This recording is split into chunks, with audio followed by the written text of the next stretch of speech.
Subscribe to our YouTube channel for in-depth interviews of India Inc. and press the bell icon so that you do not miss our updates.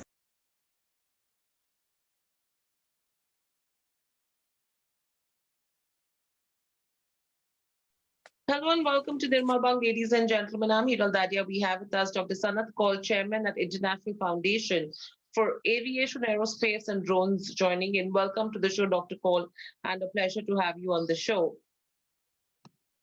Thank you. Dr. Kaul, my first question coming to you over here is that there have been a lot of troubles that we've seen for the aviation sector over the last couple of years. And this was an unprecedented time when COVID hit and everything went into shambles, and no single sector has been really saved. How would you assess the entire impact on the aviation sector as a whole? Well, the most impacted sector for due to COVID-19 is the aviation sector, followed by the hospitality sector. It's really been hit very hard world over. And, IATA is giving all sorts of figures of the kind of losses they are suffering. However, we have to differentiate between the international sector and domestic sector. And domestic sector in various parts of the world has picked up. In India, there was a lockdown on domestic sector, which has led to a lot of bleeding of the aviation sector. But it's been lifted. I don't know why they are still restricting it to 70 and 80% capacity. There is no need for it. Aviation sector should be opened up domestically. And internationally, I think there are lots of protocols which are there, which means that other countries don't want you to come in if you have COVID, or you don't want other countries to come in. Up to a point, I think we have to go along with the medical authorities.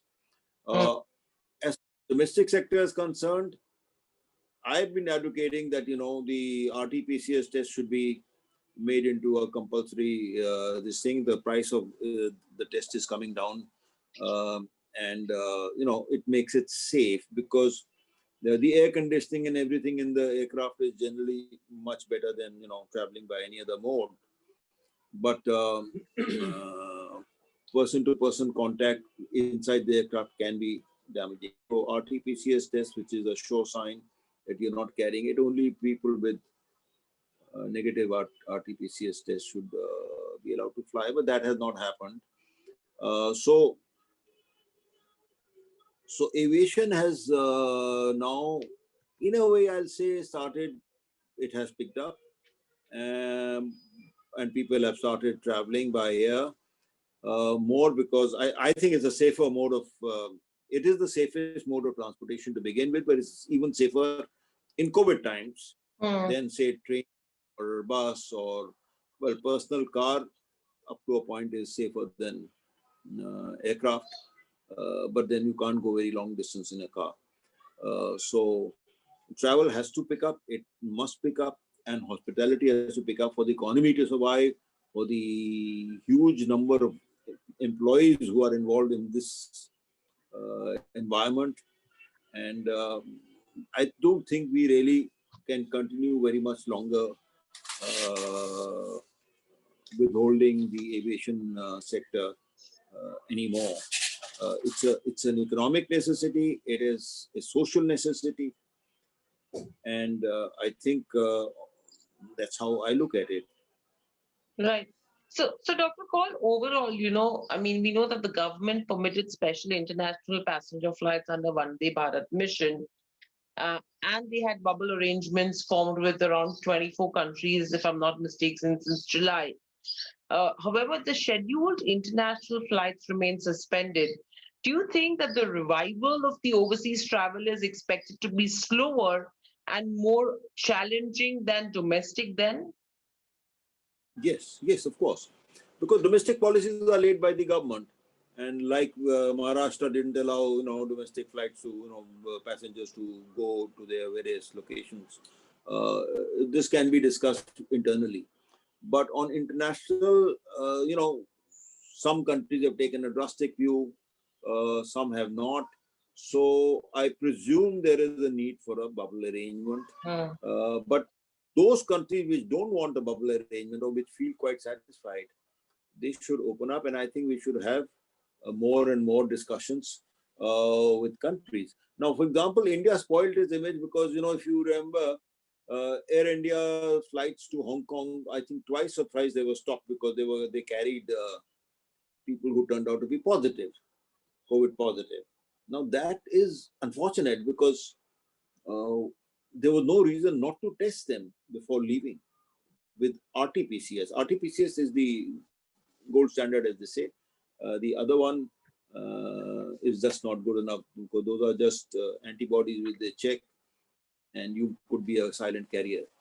So that has damaged in a way India's kind of reputation. Yeah. Even otherwise, India has had a very high degree of COVID, so people are scared. But international travel has to open up now, Hmm. slowly and slowly. Right. And Up to overall, our- overall, how long do you think will the aviation sector take to recover from the pandemic? Overall. I think with COVID vaccines available, firstly, okay, let me go back a little bit and say that the government was pretty inactive about aviation sector. They neither helped nor did they do any facility, provide any facility for one. IATA has come out with some travel pass type thing. Mm-hmm. I think it announced some Mitron or some scheme which never took off. The Ministry of Tourism did announce a scheme, but do you need, like in the old days, we were carrying a health card. In fact, why old days? Even about 2 years back, I had gone to Ghana. I had to take a international health certificate and take my yellow fever injections to go there. So you require that kind of pass domestically also. Why not? You can have that. But now we reached, the stage is over practically, and now with the vaccine already, 1 million people have got it, and it's going to, be there. Hopefully, uh, they should give a kind of certificate along with the vaccine, which would be valid internationally, and say that I have been vaccinated. Now I should be allowed to travel, and that's what they should. So I don't expect international flights not to do well, say within 6 months or so, because I think the first couple of months are going to go for the frontline workers as well as the paramilitary and the military people who are.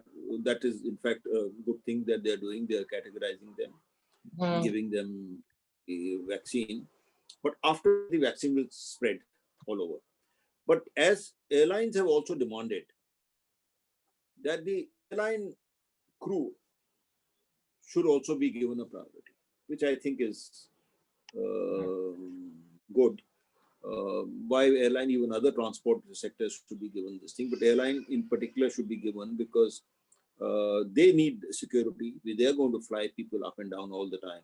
So they should be given vaccination also on priority. That will help the industry. It will help people have more confidence. So I think there is a need which has not been met as yet. But in today's paper, in fact, I saw that there was somewhere that mentioned that the airlines, or Ministry of Civil Aviation has requested that airline crew and others should be given priority in vaccination. Vaccination hopefully will sort out unless new things come up and we don't know the future. But as of the known things today, vaccine is going to meet the requirement of even the new variant. So Right. that's how I look at it. Right. So overall, we've seen the listed aviation companies at least strip out numbers, and clearly there is a major loss that we are seeing. Now, majority of the projections are indicating, Dr. Kaul, that it's a combined loss of say $6 to $6.5 billion in FY21 that the aviation sector would face, out of which around $4.5 billion is going to come in, from the airlines. Now, take these numbers into consideration. Still, a pickup has come in, especially with regards to where cargo air traffic is concerned. Do you think somewhere that is a respite? Well, when you say respite, I mean, the whole thing is building passenger confidence so that people start traveling. And once passenger confidence build up, it's back to normal, I hope. Hmm. Apart from the fact Zoom has actually made a difference, to business travel because people have started getting used to Zoom. But that I don't think is a marginal thing. There'll be some decline. But people are anxious to go out. In fact, I'm told that all the, say, from Delhi and from other cities, all the nearby driving distance locations where people family holidays can take place are getting packed and they're getting full. People are preferring to go, families and others, on a driving holiday today. The confidence which airline was giving earlier of travel by airlines is not there as yet. And with COVID-19 vaccines, this is going to come back, hopefully. So, but the travel pass which IATA has proposed, we should have it domestically also. It brings confidence anyhow, at least for the next couple of years. Right. And overall, what's the kind of impact that you see on costs and airfares? You see, the costs and airfares are another issue. Hmm. It's going on for time. It's the government has not done anything. In fact, I advocate that for the next 6 months to 1 year, the government should take away the duties on air turbine fuel. While they have hiked up the duties on petrol and diesel, this sector requires some concessions, either take it away, reduce it, bring it down to half or something, because air turbine fuel is a killer for airline because a very large proportionate of their expenses are based on this. And this is the only relief that they can give. Plus, they can also give some relief on the charges they make on security. Hmm. The security, the CISF and the other forces which are deployed, there can be some relief on that. But even that may not be possible. But on this, air turbine fuel should be given. In the long perspective, the aviation sector has been demanding, and correctly so, that aviation should be brought under GST. Why? Because sales tax is a state thing, and some states charge very, very high sales tax on aviation because they say, well, the main traffic is between us, say Mumbai and Delhi. So they said, where will the airlines go? People want to go to Mumbai, so they have to go by air. Those who can afford it, and we'll put a higher tax. So sometimes the sales tax goes up to little under 30%. It's absurdly high. So that is a long-term thing, but where the states will protest, these couple of states will protest. That sales tax should not be that high. Hmm.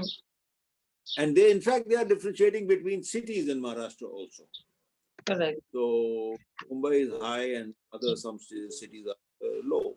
Some cities like, I think Daman or somewhere, the Union Territory Daman had reduced the sales tax to 1% or 0%, but then there is no demand for air travel to those locations. So there has to be some uniform policy Hmm. on turbine fuel for the industry to survive and do well. And I think the best is GST. Then in GST, once they accept GST, there'll be an issue on the amount of the rates. Even if they keep it in the highest category, I hope not 28%, but maybe 28 of course will be absurdly high, but around whatever the next higher level slab, it should be still okay, but it'll have to be uniform. So it'll imply to smaller cities also. So they'll have to work out some mechanism by which they can make aviation turbine fuel not a determining factor for the profitability of an airline. It should be reduced because today it is very high, and the erratic policies of taxation by state governments on aviation turbine fuel Hmm. are disastrous for the sector. So that is how I look at it. Right. So, Dr. Kaul, apart from what you mentioned, anything that you think that the government should be announcing during the budget for the aviation sector? Because a lot of recommendations that are coming in, what according to you, apart of from which what you've mentioned, should be a priority so that the sector comes out of the woods faster than anticipated? Yeah. So there are many things. Of course, aviation turbine fuel is one thing. The Hmm. taxation structure on the aviation sector should be studied. It is just too high, taxation and fees and cess and so on. Then you take things like Udans. Now, I think there are two subsidy schemes running parallel just now. One is the group um, rationalization fare, which means it goes to Andamans and Nicobar, the island territories, J&K and Northeast, which is old scheme running, route rationalization scheme, I think it's called. And Hmm. the second one is Udan scheme. Now, Udan scheme, for every major flight, 5,000 rupees are deducted from an airline and put into a fund. And with that, it's a great thing. I support Udan scheme. I'm not against Udan scheme, Hmm. but government should with some sort of a subsidy to Udan scheme directly also. They Hmm. are putting state government, and I think it's a good scheme. It's a scheme which will going to have impact in a big way in the economy, in the remote areas, in the smaller towns. It should be supported. But why make airlines support the scheme? It's a cross subsidy. Hmm. Both of them are cross subsidy by the airline sector. Both Udan scheme Hmm. and the route rationalization scheme. Both are subsidies internally within the airline sector. Now, I think that should be looked into. That has been earlier also criticized a lot. Then other things. Well, we have 600 plus aircrafts, and we are going to be 2,000 aircrafts in a couple of 3 or 4 years. Hmm. Commercial aircraft. All of them are going abroad for major checkups. A whole lot of things because of that MRO, maintenance and repair organization facilities. They keep announcing, but nothing seems to be working. The point is that it's basically a customs issue. Hmm. The Hmm. customs have been cussed on this. They have to allow, not only just stocking duty free, and then when you import it, but also bigger things like engines and all. We Hmm. have to compete. In fact, we should be getting foreign airlines from our neighborhood coming for those checks here, rather than us sending all the aircrafts abroad. So this MRO is a kind of I'll say a scandal by the customs department, Hmm. because even I remember Mr. Chidambaram had made this statement that we will fix the MRO Hmm. issue. And it's been so many years since he was finance minister. And after that, the finance ministers of the BJP government had also announced that. So this MRO thing is very intriguing. That why are they doing this? Why is the customs department not been able to override the customs department? Because not only are we losing foreign exchange, which is not a very big issue anymore, but we are using we are actually we are losing out on skilled manpower who would be getting jobs in India. Correct. We Correct. are not. So in on many counts, MRO is a very major hurdle and it'll be cheaper if it is done in India with a proper taxation policy. So it's a major hurdle for India that we have to send our aircraft, and our fleet is very big. Its commercial fleet is increasing so much, and they're not able to get their various checks done in India. So Absolutely. that's one thing. And as you mentioned about MRO as well, the government is increasing its thrust on Atmanirbhar and Make in India schemes. So I think incentivizing the MRO sector to retain the MRO activities within the country should have been of utmost priority as well. Absolutely. Then on various other issues like sometimes, but those are not really they are connected with security like ground handling. No, a lot of foreign countries companies are involved. But then I've also recently written something about one particular company saying that, if you have a problem with on security front, then don't stop it. There's enough, capacity in India, talent in India, Mm. to have, you don't have to open up, say, 100%. No other country opens up that much as we have opened up. It doesn't invite very much. You have enough talent here. So at times you can look at it from a different angle and say, well, you can't have more than 100%. You announce 100%. But Mm. is there requirement? Then the other thing, of course, is the bleeding of by Air India, which is, well, it is a budgetary issue. It is because the budget provide the funds for Air India, and this is ridiculous. It's going on and on and on, and there is no need to fund Air India. But Air India has not been managed properly by the government.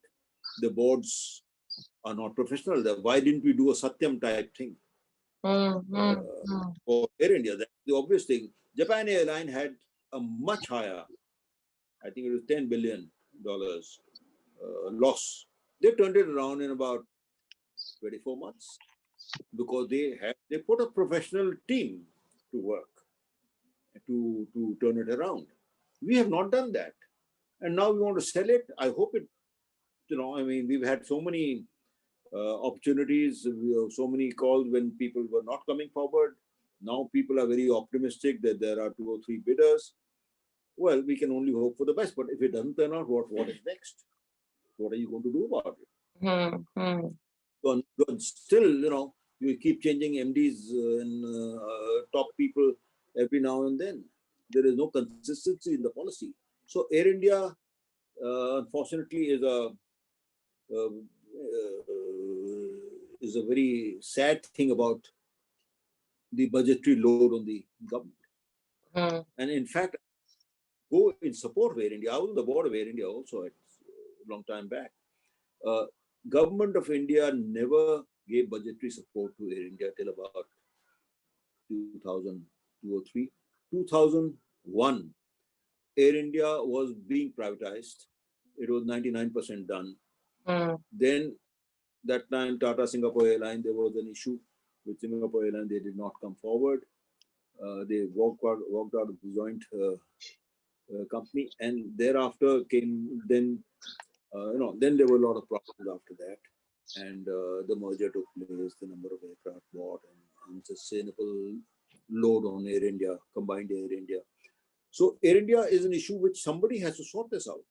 It can't continue feeding, and it can't live off. In fact, that kind of money which Air India has got, if they give it as a fund for development of airports and subsidize security, it'll be a great thing. The aviation sector will pick up. The bleeding of Air India, which is against the aviation sector as a budgetary support, is, in my view, ridiculous and not being looked after properly. It has not been sort of.